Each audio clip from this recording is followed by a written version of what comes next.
join me first in giving applause to the directors.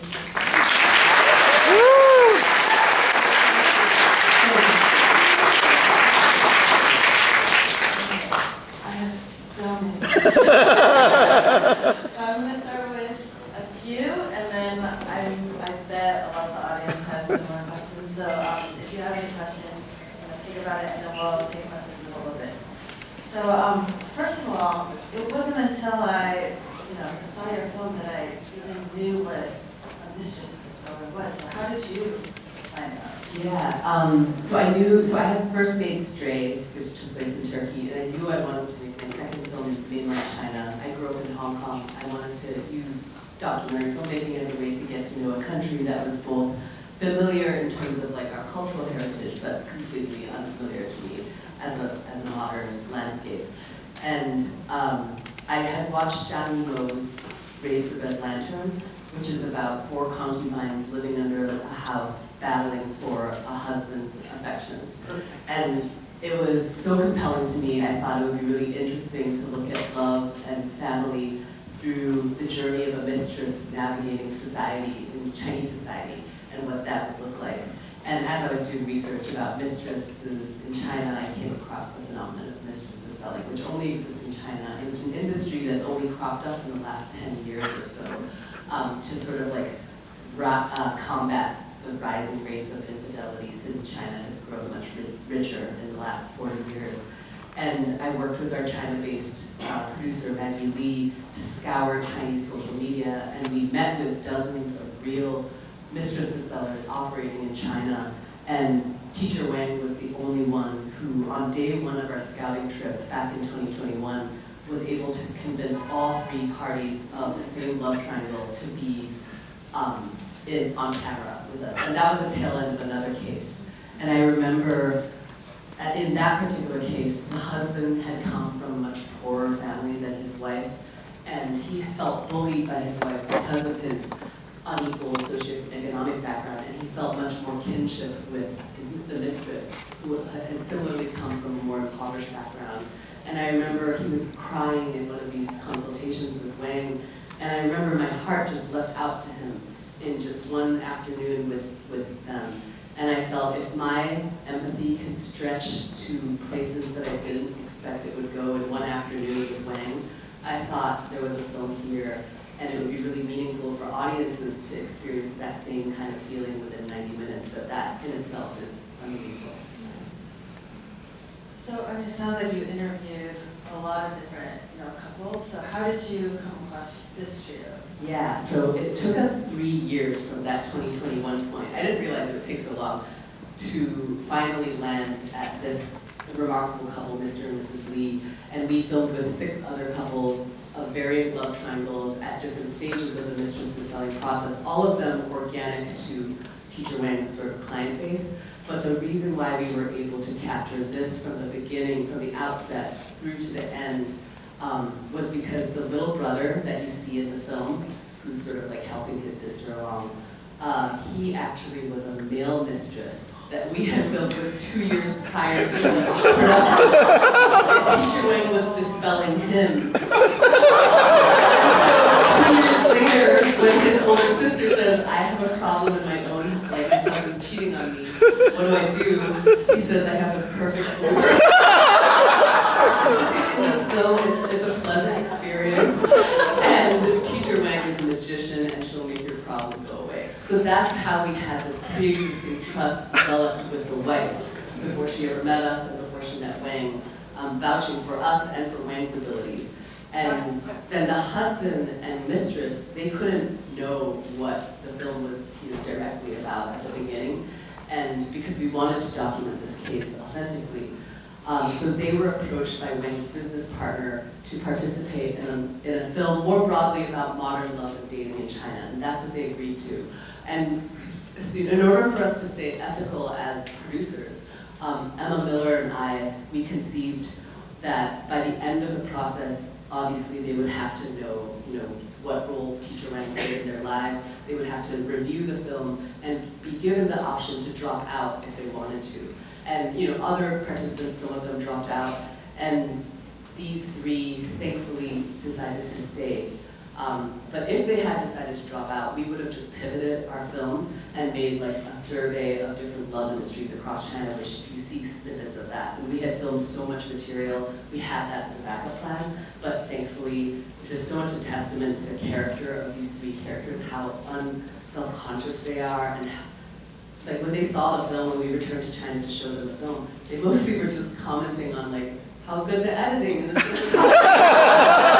It speaks to like how enlightened they are. I think that, you know, they're not so focused on themselves, which is how they would be able to be in this film in this capacity. I know, from the very beginning you came up to tell people it's a documentary, it's not a fiction film, and partially I think it's how it's shot, but partially it's because it feels like a love story, but also kind of like a spy movie. So can you talk about, once you realized you had the story, how did you put it together, like, you know, a fiction? Yeah, so I worked with this amazing editor called Charlotte Lynch Benson. She had edited All That Breeds and Truffle Hunters and The Act of Killing, so she had so much experience. And when we were editing, we made a very conscious choice that we wanted the first 3/4 of the film to feel like a fictional film, that we wouldn't be breaking the fourth wall, you wouldn't see all the messiness around producing this film. But in the third act, we would finally break the fourth wall when Wang turns to us and is like, can I talk to these participants before the scene commences? And we did that because we knew that the production would always be so distracting for people, which is why we had these initial title cards. But we also wanted audiences to really invest in the characters, as you would a fiction film, where you're invested in plot, you're invested in their interior lives, not just how the film was made. And then by the end we show us a little bit. How come teacher wanted this on film? Because isn't it part of it that she can be anonymous and kind of pretend she's different? And she dropped out. She tried to drop out many times, which is partly how we got all those amazing natural landscapes in China, because she like kicked us out of her office and was like, just come back in a few months. So we're just wandering around Chinese national parks getting this extra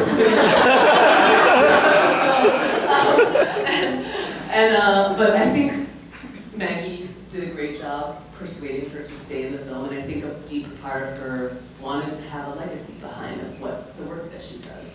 And this is not in the film, because I didn't want to pathologize it like so simple, A to B. She herself was cheated on, she's divorced, her father had cheated on her. That's how she became a Mistress Dispeller, through, you know, carving her way out of this, her own personal struggles. Wow, yeah, I love just kind of how you see every perspective, and you know, it's just like such a moving story. Does anyone have any questions? Otherwise, I'll just keep asking more questions. Has this been screened in China or distributed in China? So one of the conditions... I don't know if you can all hear me saying, has this been screened in China? So one of the conditions that the participants agreed to be in the film was that this film would not ever be released in China. Which is probably why they felt so comfortable acting in the ways that they did in the film. And another thing I'd say that helps people make sense of the footage is that most of the scenes that you see in this film, the crew, including myself, were never in the room. So it was designed with this still frame aesthetic. From an aesthetic standpoint, I wanted the conversations, because I knew these were hours-long conversations, I wanted them to unfold like a play organically in front of your eyes, and you'd see the back and forth, you'd see the organic progression of a conversation and how it takes the turns that it does.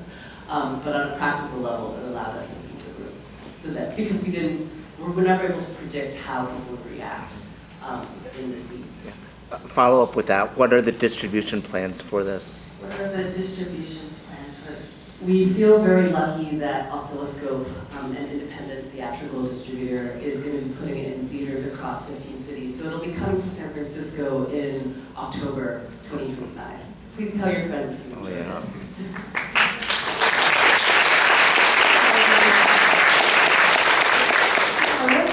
I was wondering if you're in the room because some of the scenes were so intimate. Yeah, like when he looks at the camera when he's about to divulge about his mistress, like we're not there. Yeah. Why he's like, do I do this? The camera's there. Yeah.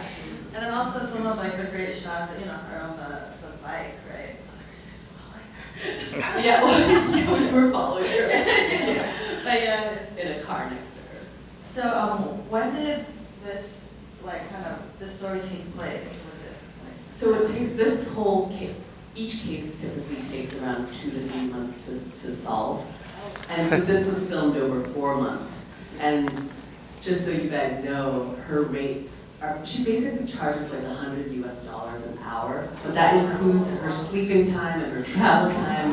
So over the course of 2 to 3 months, that can, amount to $20,000 per case. How did Depends what you think is worth it. I was like, how do you get into this industry?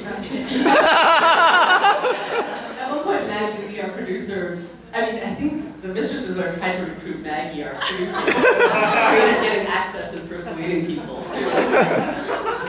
So how did the mistress feel once, because there must have been some realization that, they weren't quite what they thought, they Yeah. were in the film. So I think a lot of things happen off camera when we're not there also. Their understanding of what was happening, we can only guess at. And we actually, the Mistress Dispeller wanted our interactions with her clients to be kept at a minimum throughout the process. So we were never in direct touch with them because she didn't want us to spill the beans or ruin things in some way.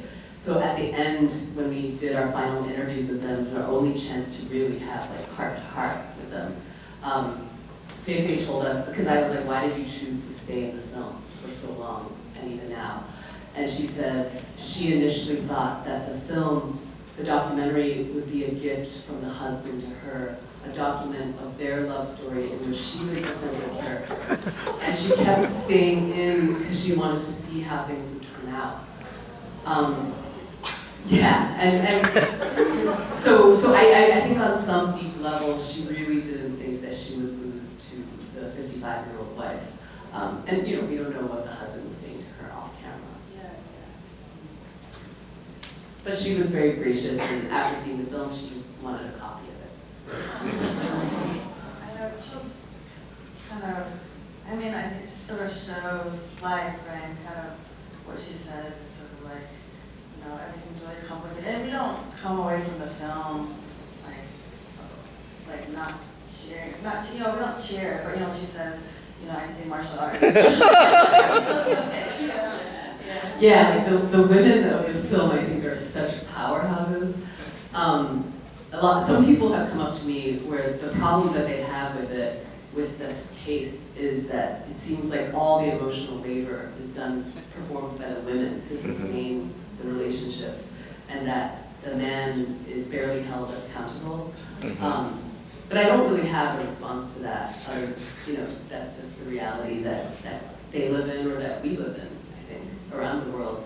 But I do think what drew me to their stories, the structure of Mistress Dispelling in general, is that I think all three of them are on these very classically heroic, journeys, where the wife has to set aside her pride to save her family.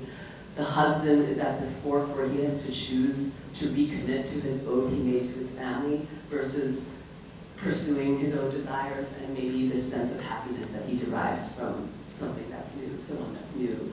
And then for Faith, it's, I think, discovering confidence or self-awareness to be able to extricate herself from this relationship that wasn't full. Yeah. You were always going to talk. Question. You mentioned that your plan B would have been to explore other love industries. Could you talk a little bit about that? Like, are there other phenomena that are unique to China? Yeah. So that last pan across the young men's faces, that was all part of a dating camp in which these young men are all searching for wives or lovers, and they're unable to because of the system that they're in. They're not rich enough, they're not good looking enough, or whatever, and that camp was trying to teach them sort of like self-confidence. And then there was that telephone marketing company where they're trying to help parents matchmake their children, and talking about how a woman's value decreases as she ages in the marketplace of dating. And then there's the parental marriage market in the park where the flyers say, I have no mortgage.